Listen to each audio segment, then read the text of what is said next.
Hermanos, recibimos en este momento la palabra de Dios y vamos a orar poniéndonos en comunión con Él. Obviamente queremos hoy desarrollar el sermón de una manera diferente y quiero dejarles saber, antes de predicar, lo que hoy queremos enseñar o lo que hoy el Señor quiere que aprendamos. Y queremos primeramente enfatizar en dos verdades espirituales para cada una de nuestras vidas. La primera verdad espiritual que quiero dejarles es que Dios no desprecia a ninguno de nosotros, sin importar lo incompletos, los rotos, lo profundo que hayamos caído. A Dios no le importa dónde tú estás o lo que tú has sido. Dios nunca te desprecia.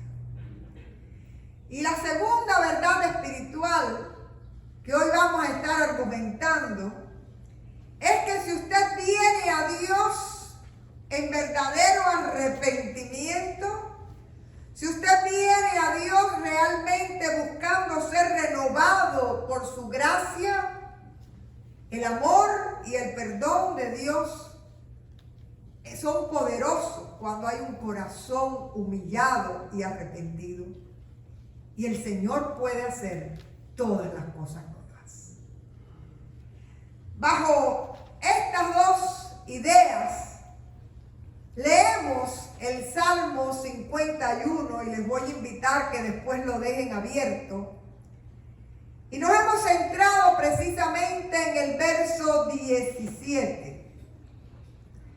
Los sacrificios de Dios son el espíritu quebrantado, el corazón contrito y humillado no despreciarás tú, oh Dios. Y usted podrá decir, contrito, esa palabra nunca la uso. Bueno, vamos a leerla en la Nueva Versión Internacional. El sacrificio que te agrada es un espíritu quebrantado. Tú, oh Dios, no desprecias al corazón quebrantado y arrepentido. Y ya ahí vamos entendiendo de lo que se trata. Pero hay una forma en que lo dice la versión Dios habla hoy que me gustaría compartirles el mismo texto. Las ofrendas a Dios son un espíritu dolido. Tú no desprecias, oh Dios, un corazón hecho pedazos. ¿Saben lo que es un corazón hecho pedazos?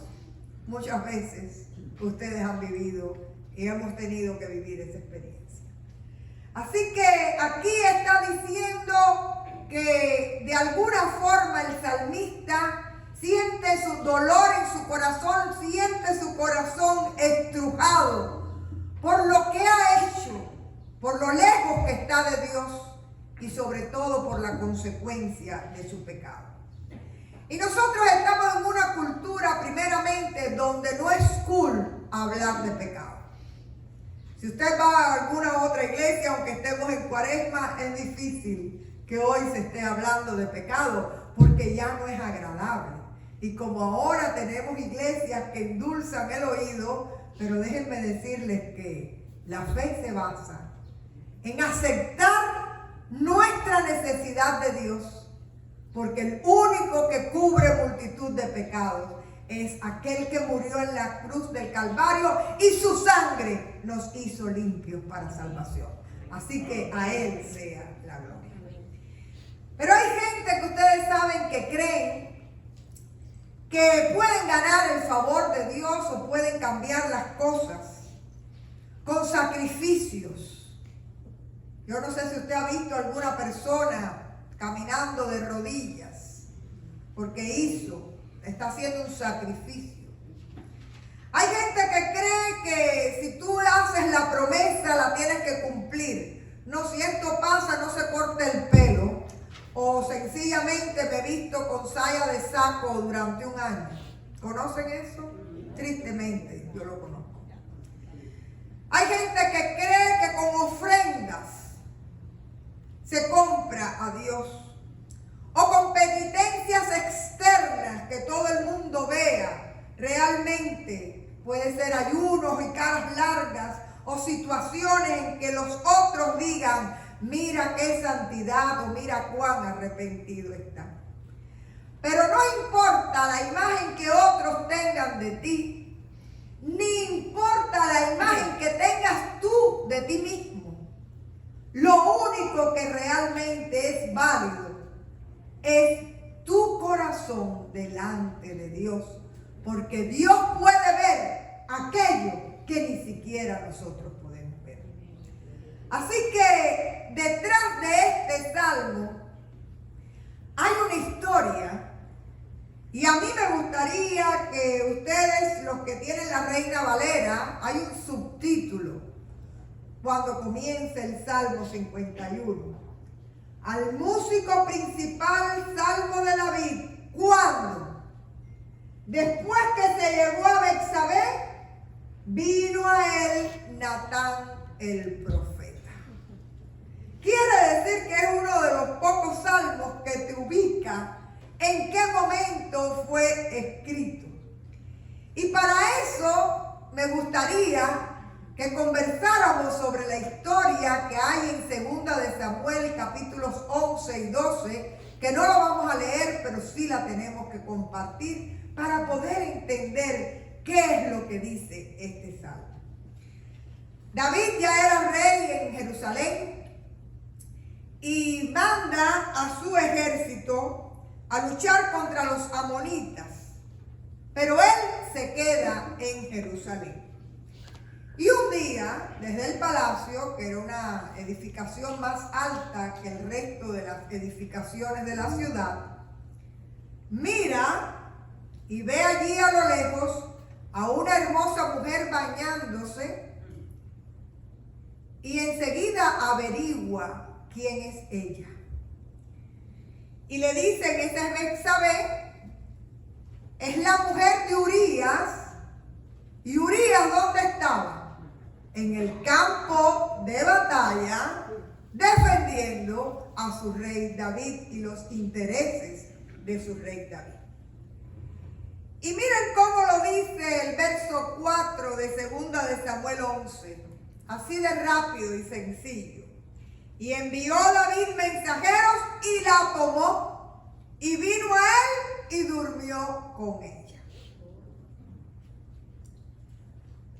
El primer pecado realmente, o la primera intención de David fue desear la mujer ajena.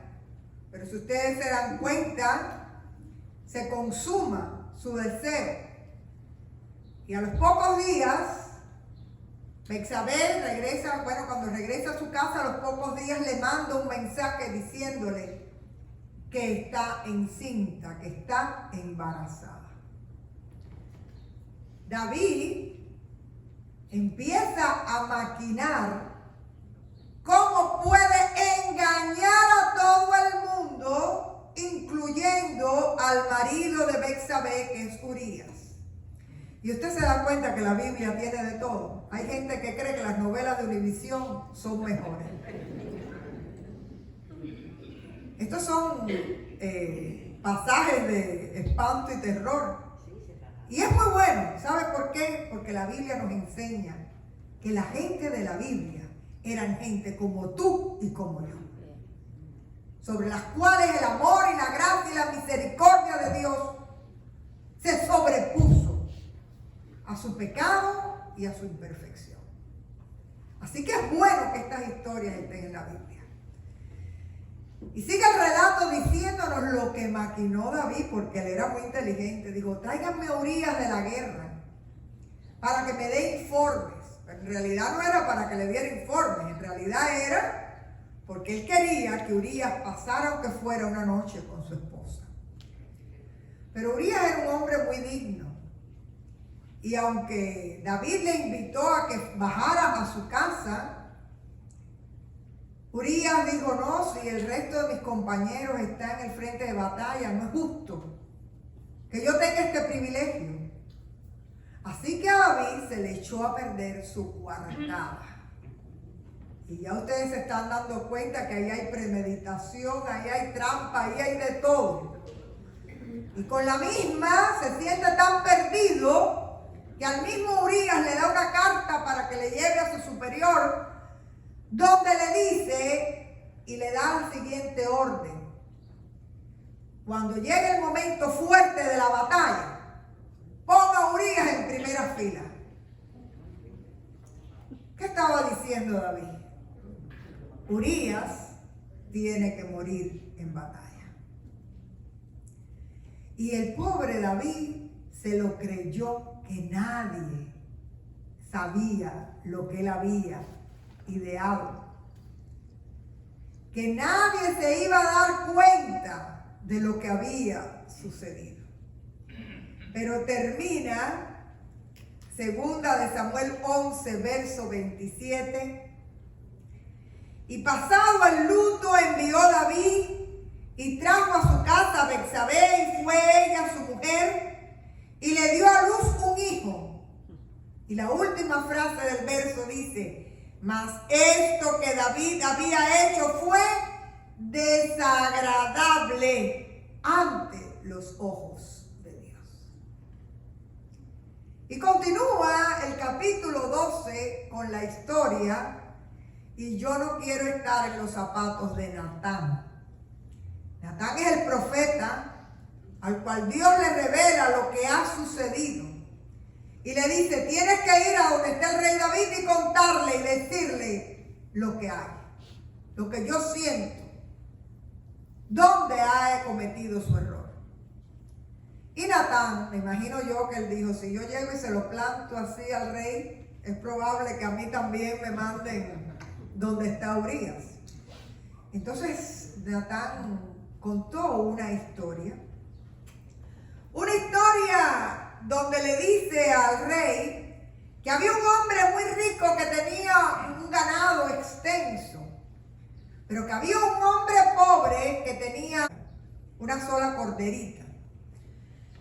Y que ese hombre rico recibe visita y en vez de matar a alguno de sus corderos, mata el cordero de aquel hombre pobre que solamente tenía uno. ¿Y saben lo que sucedió? David se llenó de ira y dijo: ¿dónde está ese para que pague? Incluso dijo lo que tenía, cuál iba a ser el castigo. Y Natán nos cuenta, segunda de Samuel 12, 7, le dijo: tú eres aquel hombre. Ese es el momento que nos dice el Salmo 51 que genera este salmo. El momento en que David siente toda la carga de su pecado, pero no solo la carga de su pecado, sino siente la tristeza de haberle fallado a Dios. Y dice el texto, sigue narrando segunda de Samuel 12, que él se tira en el suelo en ayuno, implorando por la vida de ese hijo, y finalmente ese hijo muere. Pero este trasfondo y esta historia es la que da lugar a este salmo de confesión, de arrepentimiento, de penitencia, donde dice David de una manera tan profunda y tan radical: ten piedad de mí, oh Dios, conforme a tu misericordia. Y si ustedes ven, la base de este salmo es el reconocimiento de la misericordia de Dios. Y vamos a ver los verbos que le está pidiendo David a Dios. Borra mis rebeliones, lávame de mi maldad, límpiame de mi pecado. Como cuando se mancha, el pecado mancha, dice: límpiame. Ahí está pidiendo un cambio y es el camino de regreso, porque él reconoce su error. Como el hijo pródigo, cuando estaba allí entre los cerdos, dice la parábola que de pronto volviendo en sí, es decir, se le quitó el velo de sus ojos para regresar al hogar. Este es el momento que está viviendo David. Y confiesa, y dice el verso 3 de este Salmo 51, yo reconozco mis rebeliones y mi pecado está siempre delante de mí. Contra ti solo he pecado y he hecho lo malo delante de tus ojos. Y si ustedes se dan cuenta, hay una característica en el pecado que nosotros normalmente lo endulzamos. Yo no sé si usted alguna vez tiene que hablar y enseguida busca el pero, sí pero. Y muchas veces la culpa no es mía. Yo lo hice, pero lo hice porque. ¿Y la culpa cae dónde? En otro, en el totín me están diciendo por aquí. Miren, hay una cuestión interesante en estos versos 2 y 3 de este salmo. David no endulza su pecado. David nombra su pecado con toda su crudeza. En el verso 1 le llama rebelión. En el verso 2 le llama maldad, pecado. Vuelve en el 3 y dice, yo reconozco mis rebeliones. Y dice el verso 3, y he hecho lo malo delante de ti. Quiere decir que si hay algo que a nosotros nos encanta y que es muy típico de nuestra sociedad, es adornar lo que está mal hecho. Justificar. Ponerle argumentos que puedan convencer o que puedan hacer que las cosas se vean más bonitas. Y aquí David nos está hablando incluso de limpieza. Purifícame con hisopo y seré limpio. Verso 7. Lávame y seré más blanco que la nieve. ¿Y saben a qué se está refiriendo ahí David? A lo que es la limpieza ritual. Cuando un judío estaba en contacto con un muerto, eso era impuro y tenía que lavarse con hisopo. Y de alguna manera, también esa era la limpieza que se usaba con los leprosos, que eran personas consideradas impuras. Lo que quiere decir que ahí David reconoce su impureza por lo profundo de su pecado. Y hay algo interesante. Sabe que solo Dios puede limpiarlo, puede renovarlo, puede restaurarlo. Y hay una gran verdad. El pecado trae tristeza al corazón. Trae tristeza a veces a la familia. Hoy no vamos a hablar de las consecuencias a los terceros. Pero el pecado no produce gozo. Y miren cómo dice el verso 8 y el verso 12. Hazme oír gozo y alegría y se recrearán los huesos que has abatido. Vuélveme al gozo de tu salvación y espíritu noble me sustente. Quiere decir que David, desde que había cometido aquel pecado, aquel delito, tenía una tristeza profunda y le pedía a Dios su gozo, que le restaurara, que le renovara.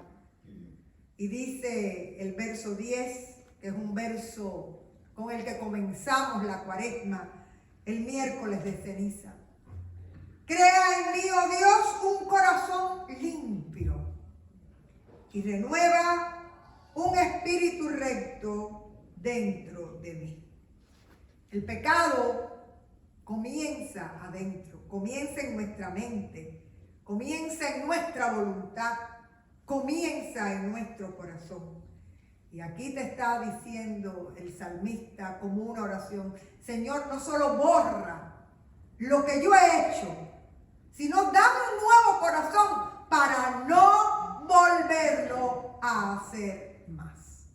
Porque muchas veces estamos acostumbrados a un tipo de confesión donde le decimos al Señor: sí, Señor, ten piedad de mí, pero si mañana pasa, te vuelvo a pedir perdón. Y aquí está hablando de una conversión realmente genuina. Hermanos y hermanas, es tiempo de Cuaresma. Y realmente lo que invita a este tiempo es hacer un análisis personal. Y yo le doy gracias a Dios porque, aunque no hay pecados grandes ni pequeños, pero esta historia de David es espeluznante, ¿verdad? Sin embargo, nosotros todos tenemos que reconocer que necesitamos la intervención de Dios en nuestras vidas. Y que hay cosas que nosotros tenemos que arrancar porque le estorban al proyecto que Dios tiene para nosotros. Y a veces no es solo para mí, sino también para que la gente que vive conmigo sea bendecida a través de mi presencia y de mi influencia. Y fíjense ustedes qué interesante que hay momentos dentro de esta historia. Lo primero es que David asume su responsabilidad. Y nosotros nos hemos habituado a no asumir nuestra responsabilidad. E incluso, como decíamos, a culpar a otros o a veces a hacernos las víctimas. ¿Conocen eso? Cuando haces lo que no está bien, pero que realmente tú terminas el discurso siendo tú la víctima y siendo tú la persona que lo está haciendo. Bueno, porque allá a los 3 años me pasó tal cosa. Así que lo primero que invita el texto es a asumir la responsabilidad. Lo segundo que nos invita el texto es a reconocer dónde hemos fallado. Y ustedes podrán decir, bueno, Señor, yo he caído tan bajo. Y el Señor te dice, no te preocupes, no importa dónde tú estés, no importa dónde tú estuviste.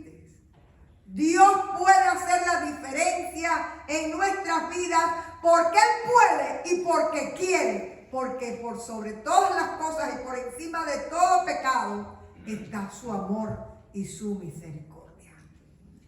Y lo más importante que nos enseña el texto es que cuando queremos realmente renovarnos en Cristo, no debemos venir a Él para volver a cometer el mismo error, sino que hay que pedirle al Señor, cámbiame de adentro para afuera, dame un corazón limpio y renueva mi espíritu con tu presencia. Hermanos y hermanas, a veces no nos damos cuenta, pero hay muchas cosas que pueden estarnos separando de Dios. La apatía, la indiferencia, el acostumbrarnos a estos tiempos y a los modos de estos tiempos. El pecado a veces no es solo lo que tú haces, también es lo que tú no haces y tienes que hacer. Podemos entristecer a Dios con nuestra palabra, con nuestro pensamiento, con nuestra acción.